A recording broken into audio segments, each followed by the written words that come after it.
Featuring prominent industry vendors, moderated by an independent analyst, Solutions Review presents the Expert Roundtable, an in-depth panel discussion focused on solving strategic enterprise challenges. I'm Doug Atkinson here at Solutions Review, and welcome to this Expert Roundtable on how to accelerate your generative AI lifecycle. The rapid advancement of disruptive technologies, including generative AI, has ignited an unprecedented demand for cloud data volumes. Yet the majority of enterprise data remains untapped in organizational silos. In this roundtable event, we will delve into the relationship between AI products and efficient production-ready data pipelines, and hear expert strategies to accelerate your data pipeline deployments to support GenAI innovation. For this panel discussion, we have brought together two leading data software builders, Pradeep Anandapu, Senior Solutions Architect at Databricks, and Prajakta Kalme, Principal Engineer at Unravel Data. Our expert panelists will explore how organizations are leveraging data observability and FinOps to augment data teams. To drive the conversation, we have invited Sanjeev Mohan, an expert in the areas of cloud, big data, and analytics. Until recently, he was a Gartner Vice President known for his prolific and detailed research. Today, he is principal at Sanjmo, where he provides advisory and consulting services covering modern data architectures, governance, data ops, data products, and observability. Sanjeev, I'm going to turn it over to you now. Thanks very much for moderating. Looking forward to the conversation. Thank you, Doug. That was a very kind introduction. I'm honored to be talking to two amazing people today, Pradeep and Prajakta. So before we get started, I have all these questions I want to ask them. I would love to have Pradeep, can you please give us some introduction about your background? And then we'll go to Prajakta. Yeah, sure, Sanjeev. Thanks. Thanks for joining the session today. I'm Pradeep Anandapu. I'm part of the product partnerships team here at Databricks. I help build technology partnerships while helping partners build integrations with Databricks. Hi, everyone. Thank you so much for joining. So I'm working as a product innovation manager at Unravel today. Unravel has been a legacy company for me. I did my PhD in workload optimizations from Duke in 2019, and I joined Unravel right after as a research scientist. And I took a couple of years off from Unravel and have been doing my executive MBA at Oxford at the moment. And I joined Unravel a few months back as the product innovation leader. Very impressive. PhD from Duke in workload optimization. Wow. Love that. All right, so let's get started. So viewers, thank you for joining. You can see on your screen that this amazing survey from MIT Technology Review was conducted recently. In fact, Databricks has even written a blog on it. 600 technology leaders weighed in to talk about how they're making strategic shifts because of four challenges. The data consumers' expectations have gone up. There is more competitive pressure. There's more economic pressure these years. And there is the urgent need to innovate rapidly. So with these four areas, we gathered a lot of these responses. So I'm going to ask both my panelists a common question, which is, how do you see CIOs prioritizing investments in data and AI? So let's start with you, Pradeep. What are you seeing? Yeah. Since we're talking about the survey findings underscore a significant strategic pivot among CIO in response to complex and rapidly changing business landscape. Technology leaders are placing more emphasis on building and strengthening their data and AI capabilities more than ever before. The imperative is clear. Data and AI is the key for them to exceed business growth expectations. So Databricks is committed to supporting our customers' data and AI goals. The study revealed that CIOs across diverse industries are doubling down on investments with every organization surveyed slated to increase spending on modernizing data infrastructure and adopting AI within the next year, which is pretty awesome, right? Notably, nearly half of these organizations are planning to increase investments in data infrastructure and AI by more than 25%. This strategic push reflects the recognition that leveraging advanced data and AI technologies is not merely a competitive advantage, but a necessity for sustaining growth in a rapidly evolving landscape. Technology leaders are looking to future proof their organizations, harnessing the transformative potential of data and AI to navigate challenges and foster innovation in the coming years. 25% increase. Yeah. Wow. That's a significant increase in this market. Absolutely. That's very impressive. Prajakta, what are you seeing? I completely resonate with what Pradeep was saying here, Sanjeev. There was a recent McKinsey Global Survey where three-fourths of the Hmm. respondents kind of replied that Gen AI is expected to cause disruptions in their industry and to completely change the competitive landscape in the next 3 years itself, right? And this exponential growth is just going to explode more and more, especially with the data pipelines that empower the Gen AI applications in these organizations. In fact, Bloomberg Intelligence it reports that the generative AI market is kind of poised to explode. Last year in 2022, it was about 40 billion, and what we are going to see in the next 10 years is an excess of a dollar 1.3 trillion in the growth in the Gen AI space itself. So what I feel is when we look at these different studies, even the recent Gartner study about how consumer space is going to invest into cloud services, where it is expected to grow at 21% to exceed about 600 billion in 2020. It exceeded 600 billion in 2023 and all. It becomes more and more clear that users are going to deploy more data pipelines. But the question to ask here is, just deploying all of these data pipelines, is it a marker for success? Each of these organizations sometimes have tens, hundreds, or even thousands of data pipelines. But one of the main reasons, or the second top reason for failure, is a lack of diverse and production ready pipelines. If you Hmm. look at some of the challenges that they face, building industry data ecosystems, modernizing these technologies, foundations that they have, and how do we democratize the data and AI to reach different personas, products, and services within the companies? These challenges are faced by the organizations in the Gen AI world. But more and more important is how can they accelerate the pace at which they can deploy these efficient data pipelines. So the question is not just about how many pipelines a company is going to run to leverage the Gen AI capabilities, but the question is how can they run those quickly and efficiently so that they reach their profit and business growth goals much more faster. That is very impressive. That there is such a massive increase in the number of pipelines, uh, which is good news. But then you're saying that there's issues about reliability as well.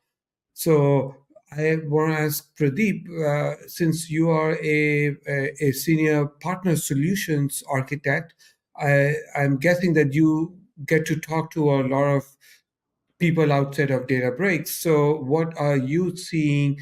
Uh, what's the situation amongst enterprise customers, and how are these companies getting value from all these pipelines that they are putting in place? Yeah. So, as you know, right? We are seeing proliferation of data and AI systems Mhm. across the board, especially large organizations Yeah. have this. It's been the case from a long time. So I think we found about 80% of these companies operate with 10 or more data systems, and about 30% use more than 20. So you can already see how that's a problem, right? So there is Mhm. it tends to create a lot of silos. Um, so executives of these companies are trying to streamline these systems, and they're trying to remove silos and then enable AI initiatives at scale, which is a really hard task, but essentially what an organization needs to try to do is make that data and AI available to everyone across the organization. Hmm. Only then they can find the best value out of that data, right? So we basically suggest companies to start out with their boring AI applications as for their AI journey. This could include small tasks like small automating of routine tasks, or like something that yields substantial productivity gains. But it could be a boring AI application, doesn't matter. Right. So, for example, as Databricks users highlight the platform's ability to analyze thousands of documents in seconds, a seemingly mundane task transformed into a highly impactful outcome, for example. Right. Uh, this gradual integration allows employees to recognize the advantages of AI with minimal effort on their part. And as organizations contemplate more ambitious AI projects, employees will be more open to departing from established processes. So start with the boring and then get into these advanced use cases. That's what I'd say. That's a very sage advice. I like this fact that you call it boring AI. Why spend time and effort on something that is really not delivering any business imperatives, right? So automate things that are just routine. Prajakta, how are you seeing your Databricks customers benefit from AI for their data applications? Absolutely, Sanjeev. So, to the point that Prateek was just saying, we need to think about what type of customers are now using Databricks at scale, right? I'll give you an Yeah. example from one of our customers, Novartis, right? So, Novartis today uses purpose-built AI and unified governance to deploy large data pipelines at scale with a plethora of different types of problems, domains, right? The good thing there is, while Novartis is exploring all of this, Unravel sits there working alongside Databricks customers to understand what are their evolving problem needs, what is the evolving problem landscape, thanks to GenAI, right? How are the companies navigating this space? So we have started working more closely with Databricks on understanding this situation. And in fact, some of you may not be aware that early December, we announced a partnership to help our customers leverage Unravel's AI-powered insights so that the database customers can look at infrastructure savings, code optimizations, which SLAs are at risk, what kind of timely bottleneck troubleshooting can Unravel help them with, and so on. So, one way to think about it is these organizations who are in the middle of the space of unlocking a Gen AI value, they need data, they need diverse data, they need active data management.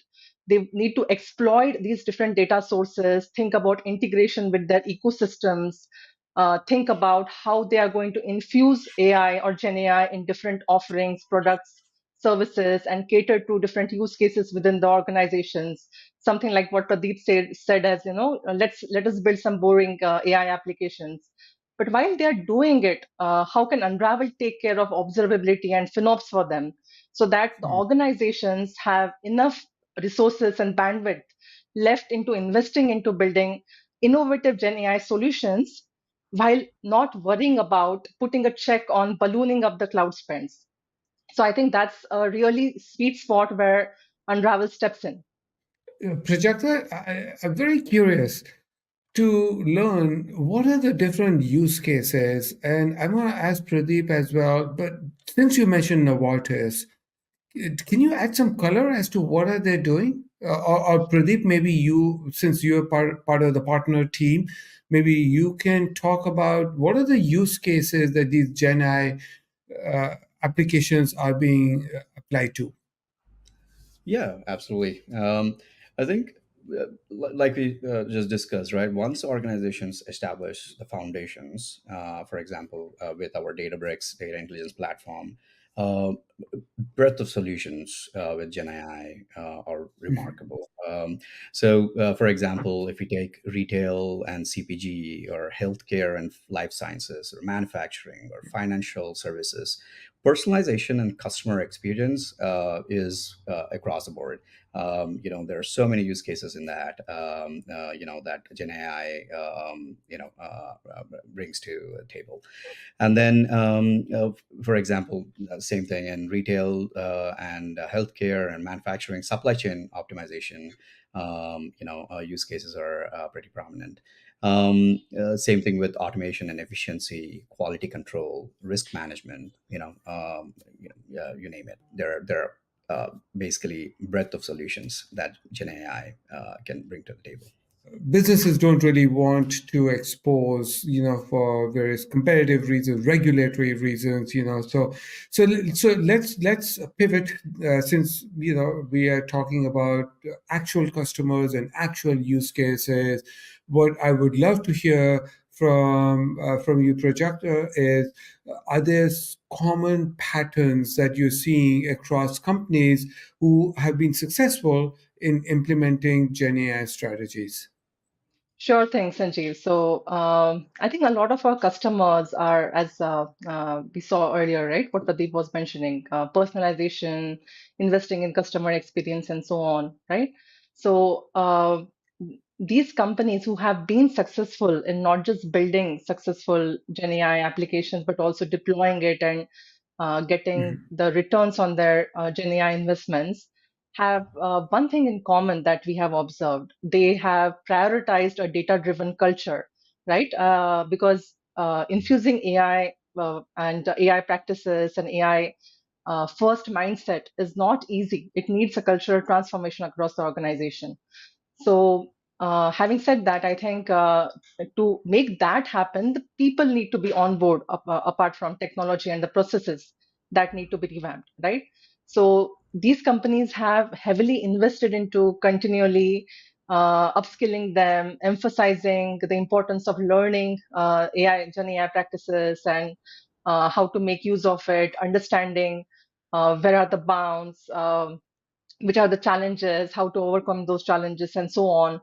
And uh, I would certainly believe, like, why so much investment is going into people with new Gen AI projects, because it's an unknown territory. So bringing in that cultural transformation also requires fostering cross collaborations. They need to bring in data scientists, domain experts, business leaders together.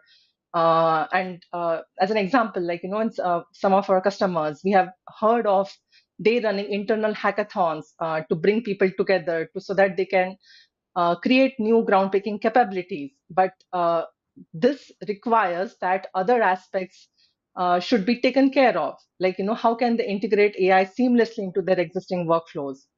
As an example, like, let's say people use Unravel to help them take away all the mundane and toilsome work into understanding how to deploy their applications, what is the cost of deploying these particular unoptimized codes into production, am I going to run into problems, and so on, so that the data teams themselves can free from this work and invest time into upskilling and learning how to actually innovate solutions for the company, right?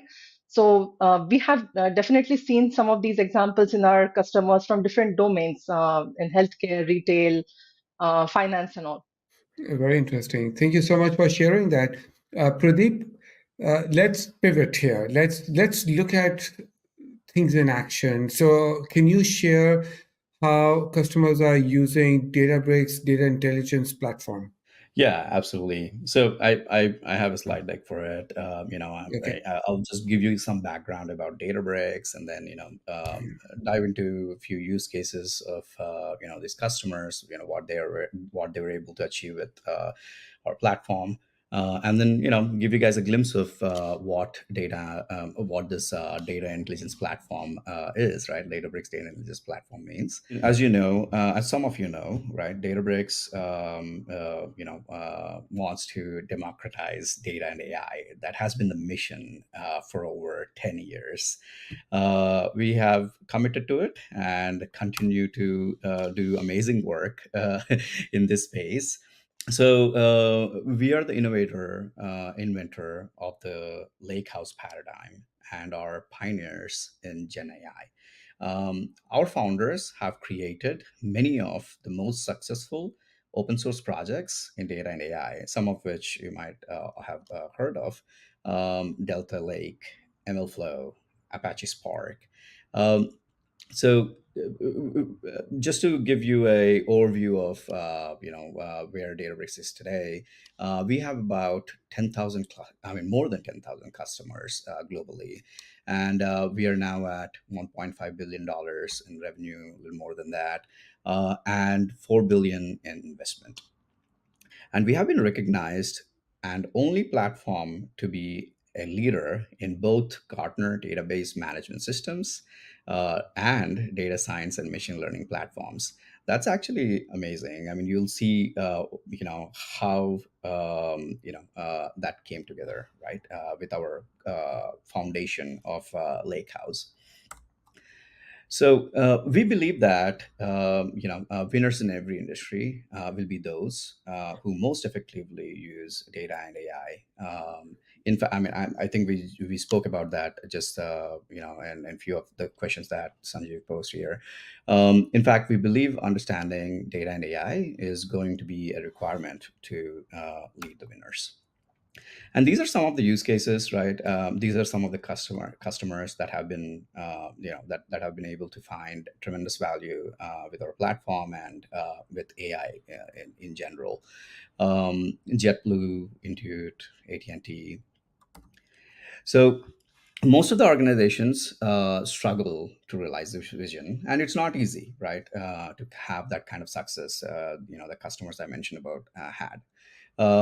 Basically, what companies try to do is they try to stitch together different platforms. And basically, for example, if you have data warehousing, that's where they put all the structured data into. They create a BI. They basically deploy a BI platform to visualize, to understand what's going on in the business. They have a data science and machine learning platform for use cases, advanced use cases. ETL and orchestration to prepare and move data. They have a separate platform for that. Real-time systems for streaming use cases, same thing, separate platform for that. And of course, now GenAI is adding to the complexity, and there are platforms again separately for that as well. So as you can see already, how this creates problems. Firstly, of course, it creates data silos. Secondly, it's really hard to manage data privacy and and control. And then because there are so many platforms, it will be highly dependent on technical staff, like very highly technical staff, to stitch all of this together and make it work and and gain advantages on top of it. It's really hard to implement, as you can see. So that's why we created data lakehouse, the concept of data lakehouse as well, right? So essentially, you store all the data in this low cost cloud storage everybody's familiar with. Let's say S3, ADLS, GCS. And then the data is unified under open management layer to provide reliability and open sharing. And then with one consistent approach, we have security, governance, and cataloging. And on top of that, we basically create these workloads, enable these workloads: data science, AI, ETL, orchestration, and data warehousing. So with Databricks, that's what we do. We have the Open Data Lake, and then Delta Lake, the project that I spoke about in the beginning, and then we have Unity Catalog for governance, and we unlock the workloads with Mosaic AI, Delta Live Tables, workflows, and Databricks SQL as our products on top of this. And in 2020, basically Databricks pioneered the Lakehouse architecture, right? So today, I mean, where are we today? We are at 74% of global companies that have adopted Lakehouse, which is amazing. Um, and all of this is, of course, built on an open foundation. And we have an amazing partner ecosystem. As you can see, there is Unravel in the data governance security space right there.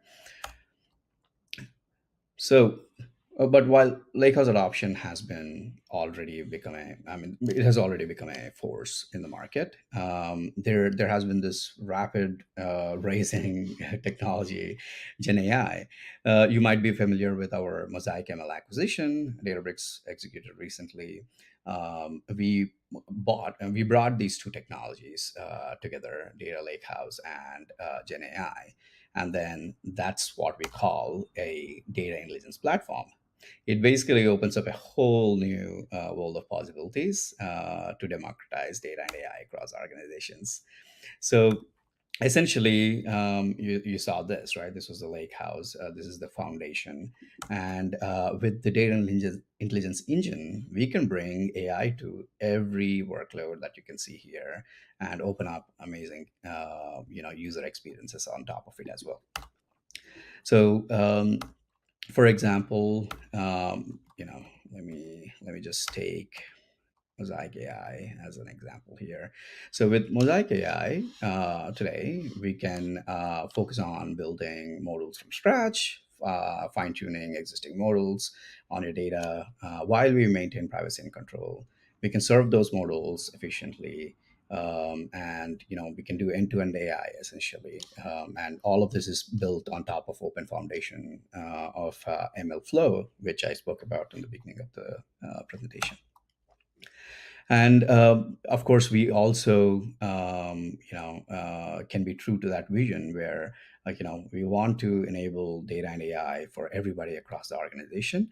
And, essentially, we have something called Project Genie, which enables data and AI with natural language. So anybody across the organization, not just data analysts, it could be, just any user, just with natural language, they can unleash the data and AI capabilities. So that's what it is. That's what the data intelligence platform brings to the table, and you can see how we can truly democratize data and AI by making it accessible to everyone and making it simple to operate. And of course, building your own private AI and not relying on these open models. So yeah. Thanks. Pradeep, I thank you for sharing the details about data intelligence platform. It's a very, very impressive piece of work. I have been fortunate to dig deep into this space. I also published a 2024 data and AI trends document, which I'm not sure if you have seen it. But one of my biggest trends in that is that the data stack and the AI stack cannot be siloed. They need to be unified, which is exactly what you're doing. But interestingly, we should not be moving data around from one stack to another stack for multiple reasons. One being that the volume of data is so high these days, we're talking about petabytes of data. And the second thing is the cost, the overhead, and the regulatory issues that can arise from moving data between different silos. So the best option is to bring AI to data. And Exactly. that's what data intelligence platform is doing. I also like the fact that Unity Catalog, which started just a couple of years ago when Unity Catalog first came into our knowledge space, was a data catalog, and now it's a data and an AI catalog. Exactly. So, is this something you can talk more about, like Unity Catalog now being able to track the models that are being deployed? Any color you can add there? Yeah, absolutely. So, as you know, with Unity Catalog, with our Lakehouse vision, we wanted to make sure there's a single governance layer on top of our Delta Lake. Of course, we know about this traditional assets, right? Like we got tables, we got views, and we got all these functions, et cetera, et cetera. When it comes to the AI world, it unlocks new assets such as Correct. models, feature Structured, stores, unstructured, semi-structured. everything, Yeah, right? correct. So Yeah. we wanted to make sure our governance product basically covers everything. So Hmm. the foundation of how we built it is to be able to expand to these newer assets, and that's what we have done with this. So that's why, with Gen AI, we have vector search and now vector databases, right? So anything related to any new technologies that come up in the future, we will be able to adapt this governance model. That's how we built it, and it has been. I think it's been extremely valuable for our platform. I think we are the only platform in the world today that can do this. So yeah, we're pretty proud of that. Yeah, very nice. And to make all of this easy to operate, we need the whole data ops CI/CD, which we borrowed from DevOps. Applied some of the principles of DevOps to data, which is what Unravel does. So I'm going to turn to Prajakta now to see if you can help uh, educate us on how does Unravel do its magic on top of what Pradeep just showed in Data Intelligence Platform. Absolutely, Sanjeev. So, if you notice what we have seen with what Pradeep was presenting so far, so the intelligence platform is opening so many capabilities for different Mhm. personas across the organizations to initiate new projects, try out, have a fail fast approach, and so on. Now, where Unravel comes into picture with this Databricks partnership is in these organizations, it is really crucial now more than ever that the organizations get a visibility into what kind of queries are being run, what kind of workloads are being generated, how are their Mm. business units, the people in those business units playing around and attributing to the costs that come at the end of the month for the cloud bills, data spend, and so on, right? And Unravel has been doing a lot of these optimizations, insights, helping with cost reductions, helping with chargeback, automating the budgets, and automating the notifications and whatnot. But the crucial aspect with how Databricks is growing is that Unravel also needs to ensure that the bad practices of writing codes, which may or may not be really suitable for production environments or can end up escalating the cost to a whole new level until it is too late to understand what went wrong, right? So, Unravel Assistant is one of the latest and greatest features that we rolled out last year, where the DevOps cycles, right, in CI/CD integration, Unravel Assistant sits right there and helps developers and the DevOps managers and data governance engineers detect and address different kind of performance challenges early in their development cycle, even before the code goes into production and starts creating a mess into the delays, the errors that happen, and so on. One more aspect to it is like, people of different personas will start writing queries and start hitting the different datas that the Databricks Data Intelligence Platform is now made much more accessible to them by democratizing the use cases. So when these situations occur, how can Unravel help to reduce the time it takes for people to act on it and expedite the resolution of all the critical insights that Unravel generates? Uh, in a way, like, thinking about how developers can themselves. Earlier, I was talking about the data-driven culture and having a conscious understanding of what is going on in your production cycles, right? How can we create and cultivate a cost conscious ethos in the developers so that their awareness around resource utilizations, the configuration adjustments that they have to make, the potential data layout changes they have to make is heightened to a level of, hey, it's not just about taking a code that I have now generated with GenAI and running it into production and so on, but creating that, competition versus challenger model of, is it a good code to run? Who can tell me? Who can help me arrest all these problems even before they happen, right? And it also, in a way, helps to create an accountability across the organization where the developers, their decision to accept or overlook the insights that we have given on a platter to them, right? It creates some kind of responsibility. That if the costs balloon up, am I responsible for overlooking those insights and so on? So the transparency, the accountability, the accessibility are some of the features that the Unravel Assistant provides, especially with the new data intelligence platform and other offerings that Databricks is rolling out. Thank you so much for sharing that. Very, very impressive to see how Unravel is helping with this layer on top of data intelligence platform. Is there a demo that you can show us? Very interested to see how the assistant capability that you mentioned works.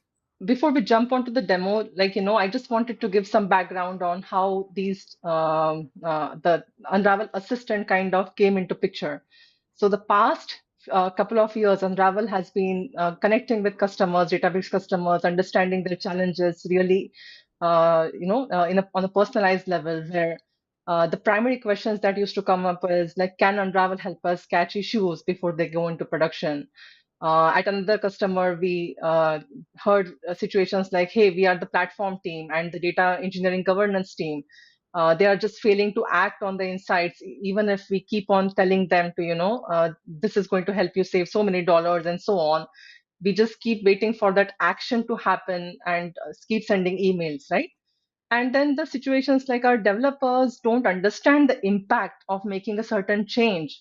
And this kind of experience will also explode with people relying on other, co-pilot tools and so on, where they start using those tools, those suggestions into replacing their own codes that they have written. So who's going to govern all this? Who's going to put up the guardrails there, right?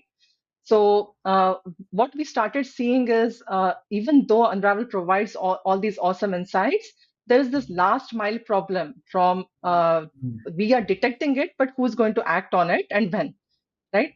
So having said that, let me just talk about where we come into the picture. So on the way we have implemented Unravel Assistant, it kind of intercepts the CI/CD pipeline, where it looks at the PRs or the pull requests that the developers raise, and then provides insights like a reviewer sitting there who's not just aware about the static code and what they are writing, what is a better practice, but also has a 360 view of what is going to happen if this particular code goes into production. What kind of performance problems or cost inefficiencies it is going to translate into? Are there any domino effects with it, and so on? So with that motivation, we created Unravel Assistant, which, as I said earlier, it reduces the time to act, fosters a cost-conscious culture, and promotes accountability and transparency. This is pretty commendable because from my experience in the past traditional systems, the cost issue was never really known to the entire, to all the personas in the pipeline. It was something that the CFO used to worry about. But what you're saying is that by making cost very transparent and building that cost conscious culture, you are making FinOps or cost containment everybody's responsibility. So the data engineer plays a role, the data scientist plays a role, the data analyst. It's not just like, you just write whatever query you want and let somebody else worry about it. So you're giving everybody the power. So what you see here is the organizations, they would have different repos that they want to connect with Unravel Assistant and say that, hey, I want Unravel Assistant to monitor some of my repos and guide my developers if they are writing the right kind of code, if it is production friendly or not, and so on, in terms of the execution, right? Not just the static code analysis. So what you see here is just one of the repos at Unravel, where we are looking at some files that the developer wants to make changes to. They let's say a FinOps practitioner sees using the Unravel UI that the costs have ballooned up a lot on a certain day, and they reach back to the data governance engineer saying that your developer needs to act on it. And the developer says that, okay, let me go and try to make a change for a particular file. So they scroll down, they let's say pull up a file here, they click on edit, and they make certain changes into the code, right? So after they make the changes and commit the changes here, they can create a pull request. With that pull request, you would see something like this, where in the pull request, you have Unravel Assistant sitting there like a reviewer. And then additionally, what the developers can also do is they can give some reference runs for some previous runs of the same job that they know did run well and no issues happened there to benchmark against. And it could be one run, it could be multiple runs to benchmark against and see what is going on here. How can I compare against certain runs and so on. Unravel Assistant, after the pull request is raised and we get a review done, creates these insights for this particular PR. And users can expand on it, click on this link, go to the Unravel UI from here. And for this particular app that ran, right, the current one, the estimated cost of running it is so and so. And these are the node types, the executor node type, driver node type. They can look at certain tags and look at certain configuration properties of what's going on. And then they can scroll down and look at some of the Unravel insights that some cost-effective instance recommendations are available.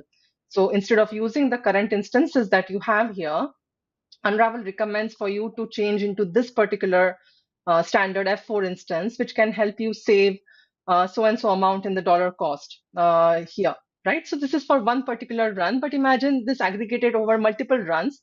And this is something that we have done very recently, where we are giving the app level view of the cost savings and so on.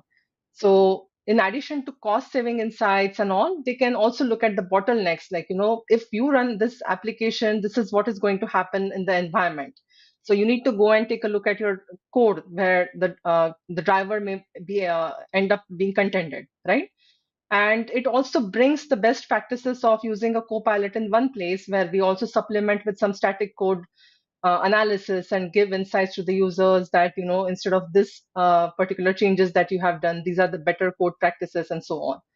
So in a way, what Unravel Assistant is helping the customers do is not just get a view into how to write better code and put a check on it, but also the more and more they keep seeing these insights, they get to see that this is not a good practice. This is what I'll end up, being responsible for or accountable for in terms of the cost prices.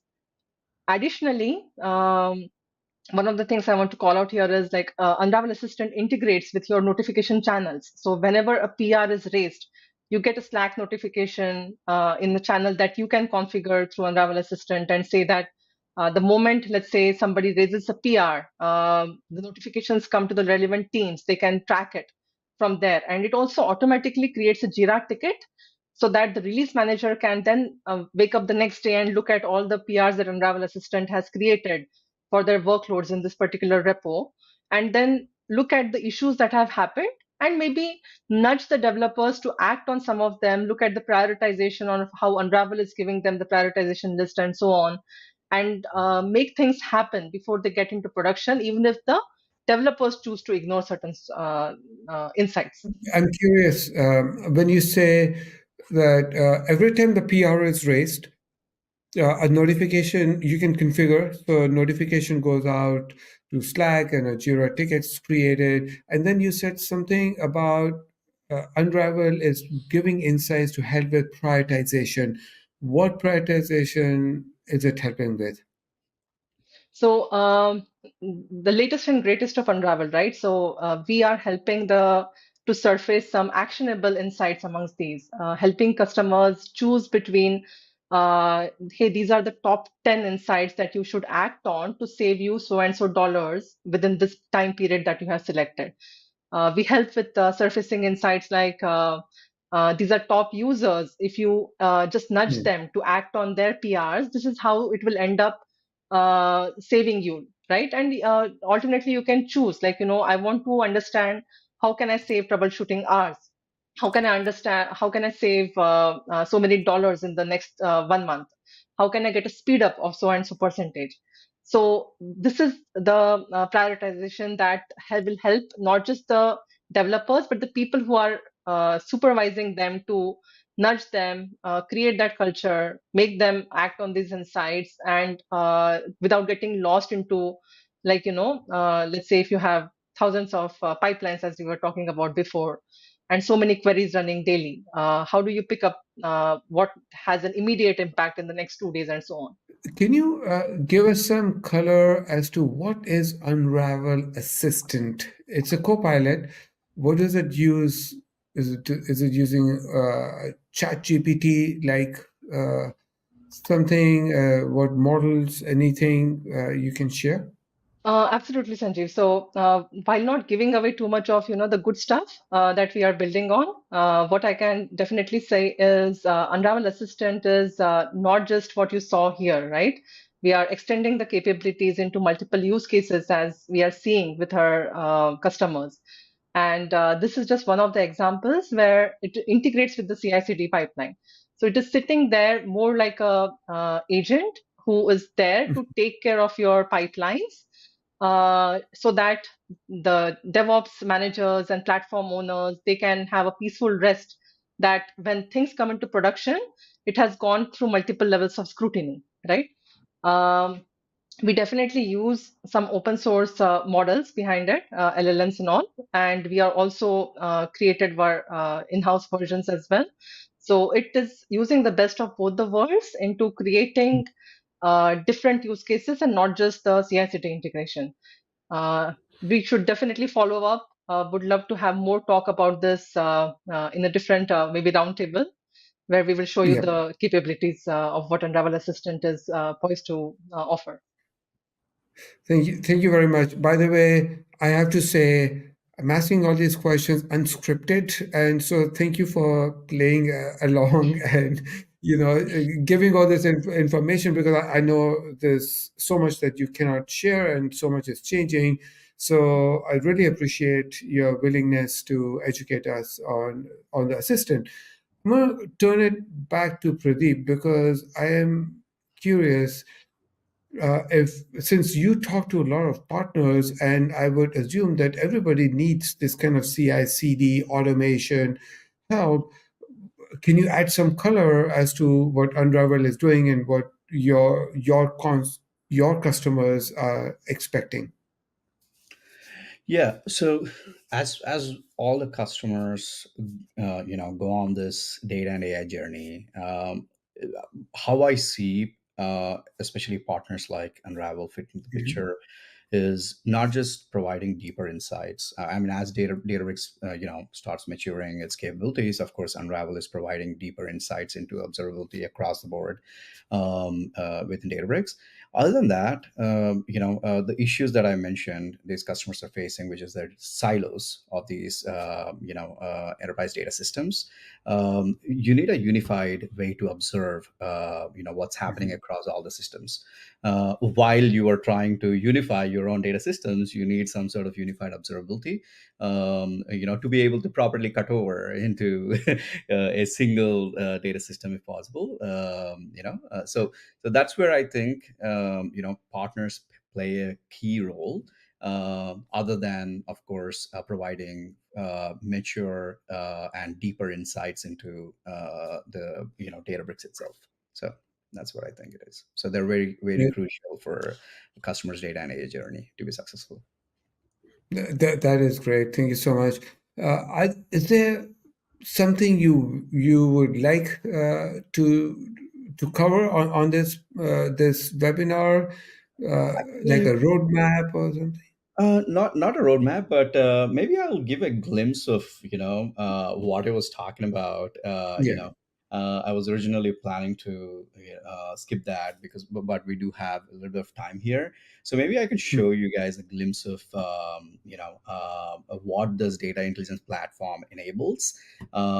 I mean, this is the usual, Databricks interface. A lot of folks must have already, experienced. And as you can see, you have this workspace where you can create all sorts of objects, right? Like you can create a dashboard, notebook, query, like alerts, jobs, whatever you need. And then you have, if you're a SQL user, we can cater the SQL experience to the SQL user. It's a usual SQL editor that everyone has experienced so far, and it looks something like this. We also have something called Databricks Assistant, which will help you, build queries and help you debug stuff if something's failing. And we have serverless offering as well, right? And it basically starts up instantaneously, and it's the most performant warehouse out there. Um, and then same thing with data engineering. We have several things that we can do with data engineering, and with machine learning, we have a lot of features here, so that you can do end-to-end, AI that I spoke about. And this is pretty interesting. We have something called Partner Connect, where you can connect to partners as well from here, which is also pretty awesome, which I mentioned. We also have something called Marketplace, where you can connect to data sets that these providers share, and also you could share your own data sets for public use and monetize on it. And then there is something interesting that I wanted to show you guys, right? This is again in the works, and now you can do something. You can create something called a data room. You remember where I was talking about enabling users across the organization. Yeah. Usually, let's say a technical user or more of an analyst, or data engineer, or an admin gets into the Databricks platform, but to enable it to everyone across the organization, natural language seems to be the most ideal way to do this. And GenAI basically, makes it possible. And if you want to create a data room, this is how it would look like. For example, I have this retail demo data room that I created, and I can share it with anyone across the organization. All they see is something like this, and they want to ask questions around their retail data set. And it would look very simple like this, right? Like I can ask questions like, how many customers are in my loyalty segment? And it just gives me this answer. And I'm like, no, no, Mhm. no. How about this? Visualize it in a bar chart, and it just does it for me. And the reason why it's able to do this is all the building blocks of the lake house that I was talking about. Unity Catalog became so crucial to make this happen, because loyalty segment in a company, it could be different for every single organization. And in this case, Unity Catalog was able to understand the semantics around this, right? Like, so it understands the specific company that's trying to, a person in a specific company trying to ask this question. So it understands all the semantics around it, and that's how it's able to generate a query, and then provide this answer for the user. And of course, with our lake view and everything, our visualization product, we have built these visualization capability where folks can build visualizations, create a dashboard, and share it across the organization, etc. um, Now GenAI is able to also leverage that, and then be able to bring in natural language visualization into these data rooms, right? So it all is falling together and basically Yeah. opening up to a lot of these persona that we were never able to tap into. And this is what I'm actually very excited about. So. Yeah, thank you so much for taking us on this journey. I cannot stop telling people we're living in the golden era of data and AI. So thank you, Pradeep. Thank you, Prajakta. Such a insightful webinar. I learned so much today. I've taken a lot of notes, by the way, just listening to you and just sharing. Thank you for sharing your thoughts. With that, it's my pleasure to hand it back to Doug. And once again, I want to thank my guest today. Well, thanks very much, Sanjeev. Great conversation, excellent discussion. Pradeep, Prajakta, thank you very much as well. So there you have it, another expert roundtable in the books. We want to thank Databricks and Unravel Data for their participation, and we want to thank you for your attendance. Until next time, I'm Doug Atkinson here at Solutions Review. Thanks for watching.